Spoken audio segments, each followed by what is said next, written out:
বন্ধুরা, আপনারা কি জানেন জাহাজের কবরস্থান কোন জায়গাটাকে বলা হয়?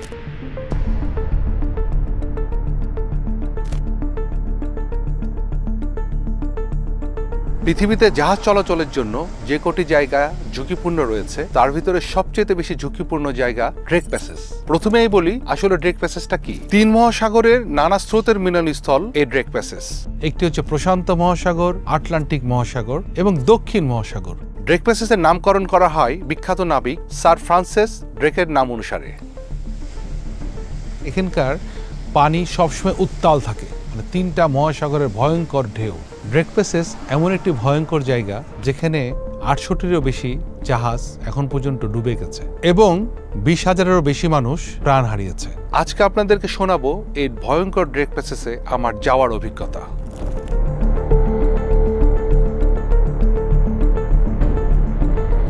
আমি গত বছর ডিসেম্বর মাসে যখন অ্যান্টার্কটিকা ভ্রমণে যাই, অ্যান্টার্কটিকা ভ্রমণে যাওয়ার সময় আমরা সাউথ জর্জিয়া থেকে ঠিক অ্যান্টার্কটিকার দিকে যখন অগ্রসর হচ্ছিলাম তখন একটি ভয়ঙ্কর ঝড়ের কবলে পড়ি। আমরা আসলে ধরে নিয়েছিলাম যে ড্রেক প্যাসেজে গিয়ে আমরা হয়তোবা এই ধরনের ঢেউয়ের সম্মুখীন হব কিংবা ঝড়ের সম্মুখীন হব, কিন্তু ঠিক যখন সাউথ জর্জিয়া থেকে আমরা অ্যান্টার্কটিকার দিকে প্রবেশ করলাম ঠিক সেই সময় এমন একটি সামুদ্রিক ঝড়ে পড়লাম যে ঝড়টি মোটামুটি 2 দিন স্থায়ীকাল ছিল এবং এক একটি জাহাজের যে ঢেউগুলি 20 থেকে 30 ফুট উপরে উচ্চতায় আমাদেরকে নিয়ে যাচ্ছে এবং নামাচ্ছে।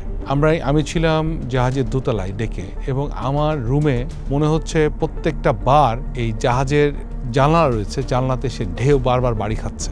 সেই সময়গুলোতে আমরা সবাই জাস্ট লে ডাউন হয়ে থাকতাম, মানে জাহাজে যে দাঁড়িয়ে আমরা খেতে যাব কি ওয়াশরুমে যাব কিংবা অন্য কোনো রুমে যাব খুব ডিফিকাল্ট ছিল। বিশেষ করে একটি পুরো দিন মানে আমাদের খাওয়ার টেবিলে আমরা যখন গেছি তখন দেখছি মানে ধরে ধরে যেতে হতো। মানে আপনি যদি হাতটা একবার যদি ছাড়তেন সঙ্গে সঙ্গে আপনাকে অন্য জায়গায় নিয়ে চলে যেত, কিংবা আমরা যদি ওয়াশরুমে যেতেই পারতাম না। মানে এত জাহাজের মানে দুলানি ছিল এবং তীব্রতা ছিল ঢেউয়ের। জাহাজের প্রত্যেকটা রুমে ওমিটিংয়ের মানে বমি করার যে ব্যাগ সেগুলো দিয়ে দিল, কারণ আপনি খাওয়ার সঙ্গে সঙ্গে বমি হয়ে যাবে মানুষের, মানে আপনি খেতেই পারবেন এমন একটা পরিস্থিতি যে দোলানি দেয়। আমার মনে হচ্ছিল বারবার করে যে আমরা পানির নিচে তলিয়ে যাচ্ছি। মানে জাহাজটা যখন উপরে উঠে তারপরে যে একটা বাম্পিং করে, এই বাম্পিংয়ের সময় মনে হচ্ছে যে আমরা সমুদ্রের ভিতরে ঢুকে যাচ্ছি, কারণ আমার জানালাতে এসে পানি আঘাত করছে।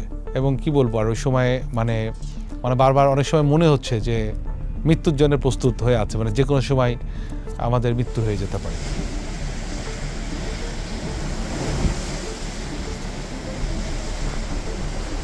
এবং তারপরে আমাদের জাহাজটি 2 দিন আমরা ভালো ওয়েদার পেলাম।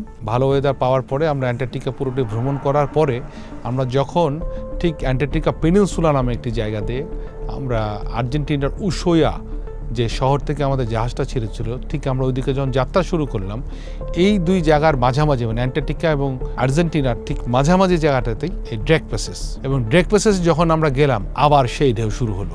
কিন্তু আমরা লাকি ছিলাম ওই সময়টা আমাদের অ্যাটলিস্ট এই উইন্ডি, প্রচণ্ড পরিমাণে উইন্ডি এবং ঠান্ডার জায়গা কিন্তু অ্যান্টার্কটিকা। সেদিন আমরা খুব লাকি ছিলাম যে উইন্ডি ছিল না, কিন্তু ঢেউ ছিল প্রচণ্ড রাফ।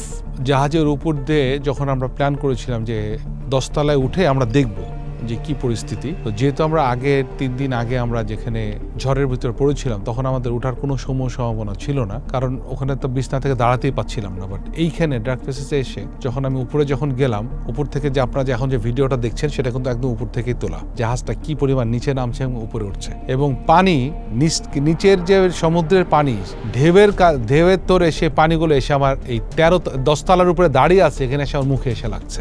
আপনারা যারা বাংলাদেশ থেকে যাবেন তারা অবশ্যই জাহাজের নির্দেশনা মেনে চলবেন এবং সবসময় সতর্ক থাকবেন।